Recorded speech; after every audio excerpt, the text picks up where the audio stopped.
Hello दोस्तों, आपका स्वागत है भारत डिफेंस स्टडी चैनल में।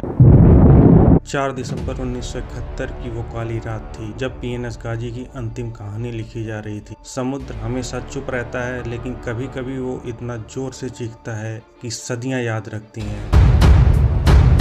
एक ऐसी चीख उठी थी 4 दिसंबर 1971 की आधी रात को बंगाल की खाड़ी के तल में, जब पाकिस्तान सबसे खतरनाक पनडुब्बी पीएनएस गाजी हमेशा के लिए खामोश हो गई। ये कहानी है एक शिकारी की जो खुद शिकार बन गया। ये कहानी है 93 पाकिस्तानी नाविकों की जिनकी चीखें आज भी विशाखापट्टनम के पानी में गूंजती हैं। आइए चलते हैं उस रात की ओर। अमेरिका ने अपनी पुरानी लेकिन खतरनाक टेंच क्लास की सबमरीन USS डियाब्लो को जून 1964 में पाकिस्तान को सौंप दिया था और पाकिस्तान ने इसका नया नाम रखा पीएनएस गाजी, यानी इस्लाम का योद्धा।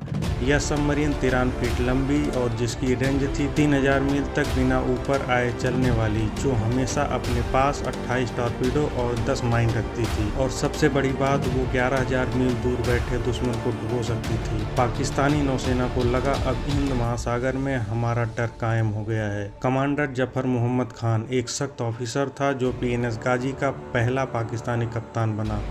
उन्होंने अपने क्रू से कहा था, ये सिर्फ पनडुब्बी नहीं, ये पाकिस्तान का गर्व है। नवंबर 1971 ढाका में ऑपरेशन जैकपॉट चल रहा था। मुक्ति बाहिनी भारतीय मदद से पाकिस्तानी सेना को खदेड़ रही थी। पाकिस्तान को लगा, अगर हम भारत के एकमात्र एयरक्राफ्ट कैरियर INS विक्रांत को डुबो दें तो पूरी मोर्चा ढह जाएगा। 14 नवंबर 1971 को ठीक पाकिस्तान डे के दिन पीएनएस गाजी चुपके से कराची बंदरगाह से निकली।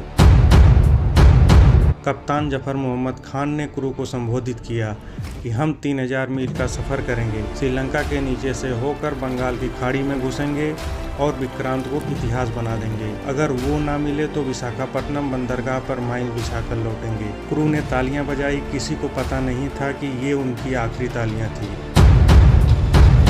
अब कहानी आती है विशाखापट्टनम ईस्टर्न नेवल कमांड के वाइस एडमिरल नीलकांत कृष्णन की।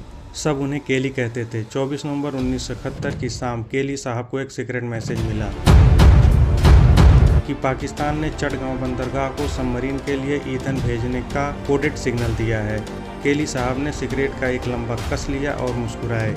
उन्होंने कहा, गाजी आ रही है। उसी रात उन्होंने एक ऑपरेशन शुरू किया था जिसका नाम था ऑपरेशन केली।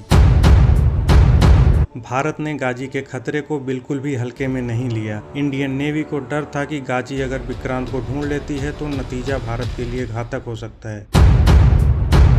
इसलिए उच्च स्तरीय रणनीति तैयार की गई। भारतीय कमांड ने एक चतुर योजना बनाई। INS विक्रांत को असली लोकेशन से तुरंत अंडमान भेज दिया गया और विशाखापट्टनम में एक बड़ा धोखा रचा गया। और वहीं बिजाक के पास INS राजपूत को तैनात किया गया। INS राजपूत एक तेज और अनुभवी डिस्ट्रॉयर था जिसका काम था गाजी को भ्रमित करना, उसका पीछा करना और जरूरत पड़ने पर उस पर हमला करना।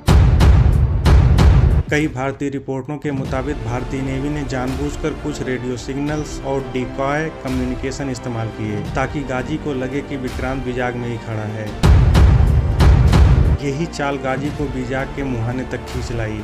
विशाखापट्टनम में अचानक 10,000 टन अतिरिक्त राशन पहुंचा। मछुआरों से कहा गया, अगर समुद्र में तेल का धब्बा दिखाई दे तो रिपोर्ट करना। INS राजपूत एक पुरानी द्वितीय विश्व युद्ध की डिस्ट्रॉयर थी जिसे डिकॉय बनाया गया था। राजपूत दिन रात रेडियो पर फालतू मैसेज भेजती थी कि विक्रांत में बॉयलर की समस्या है, रिपेयर चल रही है, बंदरगाह में है। यहाँ तक कि एक फर्जी टेलीग्राम भेजा गया। मद्रास से विक्रांत के सिपाही की मां बीमार हैं, छुट्टी चाहिए। पाकिस्तानी जासूसों ने ये सब सुना और रिपोर्ट कर दिया, विक्रांत विशाखापट्टनम बंदरगाह में खड़ी है। गाजी को नया ऑर्डर मिला, विशाखापट्टनम जाओ, कैरियर को खत्म करो। विशाखापट्टनम सीपोर्ट पर 3 दिसंबर 1971 की रात को 11:40 पर INS राजपूत धीरे धीरे अंदर आ रही थी, जिसके कप्तान थे लेफ्टिनेंट कमांडर इंदर सिंह। अचानक स्टारबोर्ड साइड के लुकआउट ने चीखा, सर पानी में ब्रेकर है, कोई बड़ी चीज डूब रही है। इंदर सिंह ने दूरबीन से देखा एक काला सिलेंडर पानी में डूबता हुआ। उसने तुरंत ऑर्डर दिया, हार्ट स्टारबोर्ड दोनों डेप्थ चार्ज तैयार करो। 2 डेप्थ चार्ज पानी में गिरे और फिर 15 मिनट बाद 4 दिसंबर 1971 को ठीक 12:15 पर समुद्र में फट पड़ा और 2 लगातार जोरदार धमाके हुए। विशाखापत्तनम शहर में खिड़कियां टूट गई, लोग भूकंप समझकर बाहर भागे। INS राजपूत जहाज 10 डिग्री तक हिल गई। गाजी के अंदर क्या हुआ था कोई नहीं जानता। शायद डेप्थ चार्ज ने उसके माइंस को ट्रिगर कर दिया, शायद हाइड्रोजन गैस जमा हो गई थी, या शायद अपने ही टारपीडो ने धोखा दिया। लेकिन 150 फीट गहराई में गाजी का स्टील का शरीर चीरा गया, पानी अंदर घुसा और 93 जिंदगियां 15 सेकंड में खत्म। सुबह 6 बजे नेवी के डाइवर्स उतरे, 150 फीट पर उन्हें मिला एक टूटी हुई अमेरिकी पनडुब्बी। कैनिंग टावर पर लिखा था USS डियाल्वो का पुराना निशान। 100 बाहर तैर रहा था सफ़ेद यूनिफॉर्म में। कप्तान जफर मोहम्मद खान का शव कभी नहीं मिला।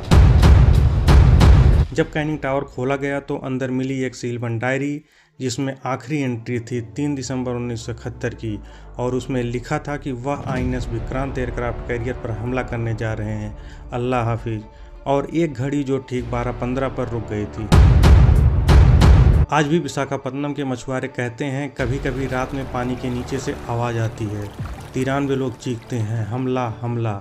2024 में भारतीय नौसेना के डीक सबमर्सेंस रेस्क्यू व्हीकल ने फिर से गाजी के मलबे को देखा। वो आज भी वहीं हैं, टूटी हुई, एकदम चुप, जैसे कह रही हो युद्ध में कोई जीतता नहीं, सब हारते हैं।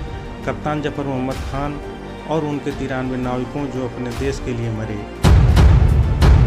और वाइस एडमिरल केली, कमांडर इंदर सिंह और भारतीय नौसेना की, जिन्होंने चालाकी और साहस से पूरा युद्ध बदल दिया। समुद्र आज भी चुप है, लेकिन 4 दिसंबर की वो रात हमेशा चीखती रहेगी। अगर आपको यह स्टोरी पसंद आई हो तो चैनल को लाइक, शेयर और सब्सक्राइब करें। जय हिंद, जय भारत।